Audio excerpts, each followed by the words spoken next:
ఓం శ్రీ మాత్రే నమః.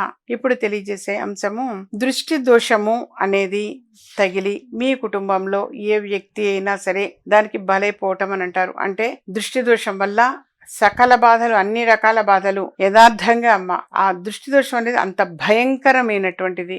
నరదృష్టి, నరఘోష, ఏడుపు, హైఫై ఉన్నవాళ్ళు కూడా ఒక్కసారిగా కుప్పకూలిపోవటము, లేదా సంపూర్ణ ఆరోగ్యంతో ఉన్న వ్యక్తి ఆల్ ఆఫ్ సడన్ అనారోగ్యంతో బాధపడుతూ ఉండడము, ఎన్నో రకాల సమస్యలు అనేవి ఫేస్ చేస్తుంటారన్నమా దృష్టి దోషం వల్ల. సరే, అలాంటిది నరదృష్టి, నరఘోష, ఏడుపు ఇవన్నీ తొలగిపోవాలి అని అంటే ఒక మంగళవారం నాడు తప్పనిసరిగా చేయవలసినటువంటి చిన్న ప్రక్రియ, ఒక కొబ్బరికాయ తీసుకురండి. పీచు ఉన్న కొబ్బరికాయ తీసుకొని వచ్చి ఎర్రని వస్త్రంలో కట్టండి. ఎర్రని వస్త్రంలో కట్టి దాన్ని తీసుకొని ఆంజనేయ స్వామి వారి గుడికి వెళ్ళినండి.